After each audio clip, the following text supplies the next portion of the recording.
1945 সালের 6ই আগস্ট সকাল 8:15 মানুষ কেউ অফিসে যাচ্ছিল, কেউ খেতে খামারে কাজ করতে যাচ্ছিল। লিটল বয় নামে একটা বোম মেরেছে তারা। আমি নিজে দেখে এসেছি জাপানের হিরোশিমাতে। এই বোমের আঘাতে, পারমাণবিক এই বোমার রেডিয়েশনে আঘাতে বোম ব্লাস্ট হওয়ার পরে মুহূর্তের মধ্যে 1,40,000 নাই। উপর থেকে যারা মারতেছে এরাও মানুষ, যাদেরকে মারলো তারাও। তার মানে মানুষে মানুষে পার্থক্য আছে না? নেই।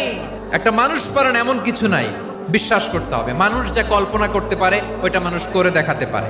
আমরা যখন আমার পিতার পৃষ্ঠদেশে ছিলাম, পিতার পৃষ্ঠদেশ থেকে শুক্রাণু যখন মায়ের গর্ভদেশে যেয়ে পড়ে, কতটা শুক্রাণু ভ্রমণ শুরু করে জানো? 20 কোটি শুক্রাণু।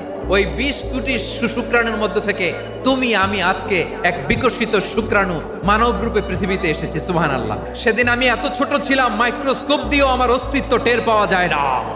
তারপরেও ওই প্রতিযোগিতায়, ওই কম্পিটিশনে যখন আমারে কেউ হারাতে পারে নাই, আল্লাহর জমিনেও আমারে কেউ হারাতে পারে না।